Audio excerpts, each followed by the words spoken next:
और भक्त ही जीत जाता है। परमात्मा सिर्फ और सिर्फ अपने भक्तों के सामने ही हारते हैं, इसीलिए हरि कहा गया है कि जो हार जाए भक्तों के सामने वही हरि है।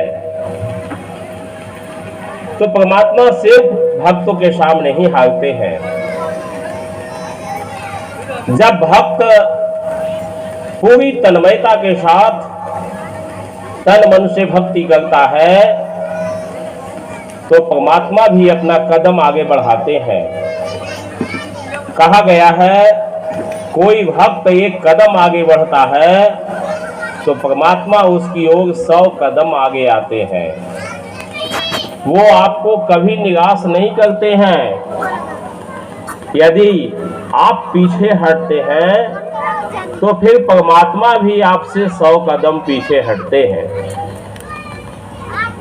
आप हमेशा गुरु पूर्णिमा महोत्सव के अवसर पर काफी श्रद्धा और विश्वास के साथ आते हैं और आपको यह जानकर परम शांति मिलती है कि परमात्मा भी आज के दिन कुछ गदगद ही रहते हैं। और हर व्यक्ति में एक हर्ष उल्लास की भावना जाग जाती है जब परमात्मा भी वृष्टि करता है और तब व्यक्ति का मन मिजाज गदगद हो जाता है। राम के राज्य में एक बहुत सुंदर विवेचन आता है कि राम का एक ऐसा राज्य था जैसा न कभी था कोई राज्य और न कभी अभी वर्तमान में है। आखिर राम राज्य में था क्या? तो कहता है उस समय मांग चंद्र के राज। राम का राज ऐसा था कि जब व्यक्ति कहता था कि हे परमात्मा वर्षा करो तो वर्षा होती थी।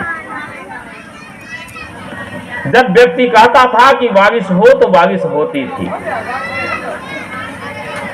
यह राम के राज में ऐसा था।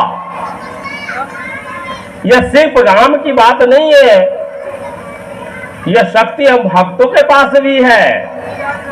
हम यदि तन मन से परमात्मा का स्मरण करें तो वह स्थिति आज भी होती है। व्यक्ति सोचता है वह तो सतयुग था, वह तो राम का समय था, तो उस समय के जैसा आप बनिए। हमारा शास्त्र कहता है कि आपको सतयुग में रहना है कि त्रेता में रहना है कि द्वापर में रहना है या कलयुग में रहना है, आपको तय करना है। आप ही को तय करना है कि हमको किस युग में रहना है। युग चाहे जो हो, हम जैसा रहना चाहेंगे वैसे रहेंगे। ये हमारे विचार के ऊपर है, हमारी इच्छा के ऊपर है। तो आज एक व्यक्ति रहना कैसे चाहता है इस पर बहुत कुछ निर्भर है। व्यक्ति के हृदय में भक्ति की भावना प्रवाहित हो रही है तो समझिए उसने सब कुछ जीत लिया, क्योंकि उसने परमात्मा का ही दिल जीत लिया। तो फिर बचा क्या? जिसने अपनी भक्ति से परमात्मा को प्रसन्न कर लिया उसने सब कुछ जीत लिया। उसके लिए कोई भी चीज दुर्लभ नहीं है, कोई भी ऐसी चीज नहीं है जो हासिल नहीं हो सकती है। लेकिन उस व्यक्ति के दिल में किसी चीज की चाहत भी नहीं होती है और उसके दिल में सिर्फ एक ही चाहत होती है कि आपका प्रेम बना रहे। यह जो अखंड प्रेम है, यह जो अनन्य प्रेम है, यही बना रहे। बाकी दुनिया की चीज में है क्या? हमें क्यों चाहिए दुनिया का चीज? यह तो हम लेकर भी नहीं आए हैं और लेकर जाएंगे भी नहीं। इन चीजों के पीछे, जो आज सांसारिक चीजों के पीछे व्यक्ति पागल है और इसी के कारण समाज में सारी बुराइयां व्याप्त है। जिस व्यक्ति का मन संसार में जितना ज्यादा गम गया, सांसारिक चीजों में जितना ज्यादा उसकी अभिरुचि बढ़ गई, वह व्यक्ति परमात्मा से दूर होता चला गया। सारी समस्या की जड़ है सांसारिक विचारधारा, और इस विचारधारा से ऊपर उठना ही आध्यात्मिकता है, और आध्यात्मिकता ही में ही सारी समस्या का हल है। एक बार व्यक्ति इस सांसारिक विचारधारा से उठ करके स्वयं के प्रति विचार करे, परमात्मा के साथ अपने संबंधों के प्रति विचार करे, तो उसके मन की सारी समस्या तत्काल दूर हो जाएगी। क्योंकि उसे लगेगा हम जिस चीज के लिए परेशान हैं यह न कभी मेरा था, न है और न कभी होगा। हम इसके पीछे झूठे परेशान हैं। जो भी व्यक्ति संसार में परेशान है उसका कारण सांसारिक विचारधारा है। वो अगल बगल के लोगों को देखता है, जलता है, ईर्ष्या करता है, उसको लगता है हमको भी ऐसा चाहिए, और इसी के लिए वो परेशान है। तो दुनिया की सारी समस्या का जड़ है सांसारिक विचारधारा। आप दुनिया में मत रमिए, जितना रमते जाइएगा आप कुछ भी हासिल कर लीजिए, सुख हासिल नहीं होगा। सब कुछ हासिल करने के बाद भी व्यक्ति दुखी रहता है, क्योंकि उसका मन दुखी है। मन को दुखी रहने का आदत सा है। आज लगेगा मुझे ये चीज प्राप्त हो जाए, सुखी हो जाऊंगा, वो हासिल हो जाए, कल लगेगा कुछ और हमें प्राप्त हो जाए, उसके बाद कुछ और लगेगा कि हमें कुछ और प्राप्त हो जाए। इसकी इच्छा कभी समाप्त नहीं होगी। एक व्यक्ति इस बात की भूल में है कि हमको ये चीज हासिल हो जाएगा और हमें तृप्ति हो जाएगी। तृप्ति संतुष्टि में होती है। जब व्यक्ति यह सोचता है परमात्मा ने हमें जोग दिया है, हम इतने में खुश रहेंगे, खुश रहेगा, उस व्यक्ति को कोई दुखी नहीं कर सकता है। सांसारिक विचारधारा का परित्याग करना ही है, परमात्मा की ओर कदम बढ़ाना है कि लीजिए हम संसार के प्रति अपने तुच्छ विचार का परित्याग कर रहे हैं और हम आपके प्रति आगे बढ़ रहे हैं, हम अपने विचार को उन्नत कर रहे हैं।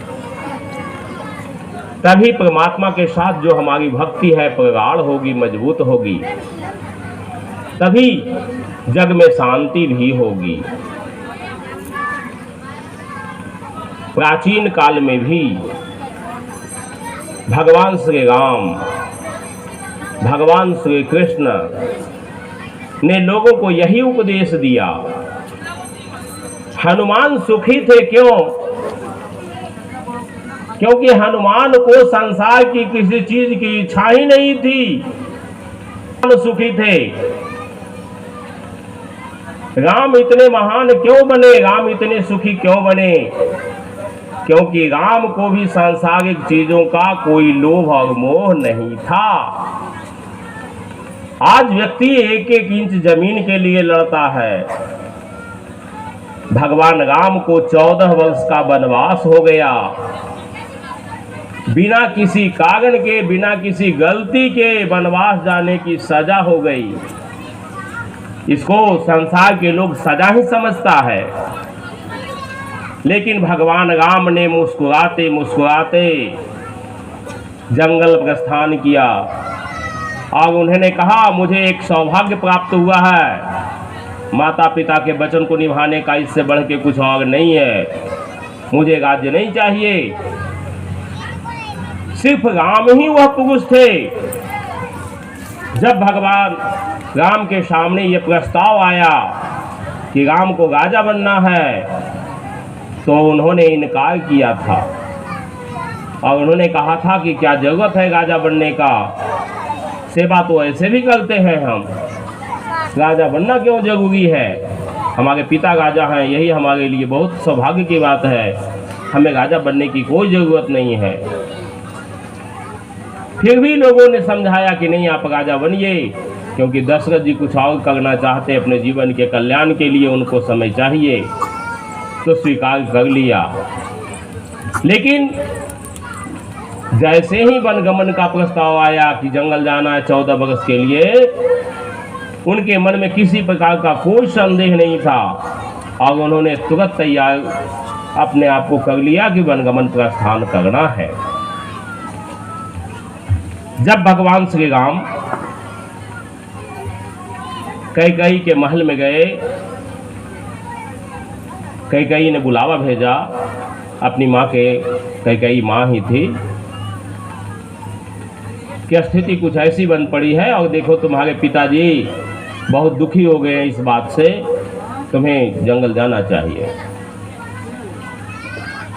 तो वहाँ पर भगवान राम ने एक बहुत महत्वपूर्ण बात कही, जो अपने पिता को ढाढ़स बढ़ाने के लिए भी था और सच्चाई भी थी। उन्होंने कहा, हमारे पिता असाधारण है, साधारण नहीं है, बहुत महान राजा हैं, बहुत ज्ञानी हैं, और हमें आज इस बात का आश्चर्य हो रहा है कि एक छोटी सी बात पर इतने दुखी क्यों हैं। एक छोटी सी बात कि राम को 14 वर्ष का वनवास होने वाला है, इतनी सी बात पर हमारे पिता दुखी क्यों हैं, ये तो बहुत आश्चर्य की बात है। ऐसा तो नहीं होना चाहिए। और ऐसा कह करके उन्होंने वन की ओर प्रस्थान किया। उन्होंने कभी सांसारिकता का रास्ता नहीं अपनाया, दुनिया को सिखाने के लिए कि देखो यही करना चाहिए, हम कर्म सिखाने के लिए आए हैं। एक व्यक्ति में त्याग की भावना होनी चाहिए, स्वार्थ की भावना। और यही बात हनुमान पहले कर चुके थे। उन्होंने अपने माता पिता को समझा दिया था, देखो मुझे घर गृहस्थी में मत लपेटो, हम राजपाट में लिपटने वाले आदमी नहीं है, मेरा जन्म इसके लिए नहीं हुआ है। और उन्होंने भक्ति का रास्ता चुना, जीवन भर राम की सेवा की, भक्ति की, किसी आशा से नहीं, सिर्फ कर्तव्य भावना की। सभी सेना के साथ राम ने युद्ध किया, लेकिन लंका हासिल करने का विचार राम के मन में नहीं था। जब विभीषण जी आए, इन्होंने तुरंत विभीषण जी का गाज तिलक कर दिया, यह दिखाने के लिए कि देखो हमें लंका का मोह नहीं है, हमें नहीं है कि हमें लंका चाहिए, हम सांसारिक चीज़ों में कोई रुचि नहीं रखते हैं। विभीषण जी राजा आप बनिए, हमको नहीं मतलब है। तो राम ने ये सिखाया कि जब तक व्यक्ति में त्याग की भावना नहीं होगी, जब तक व्यक्ति स्वार्थी रहेगा, संसार में कोई सुखी नहीं रहेगा, संसार दुखी दुखी ही रहेगा। धर्म का मार्ग हमें सिखाता है त्याग की भावना।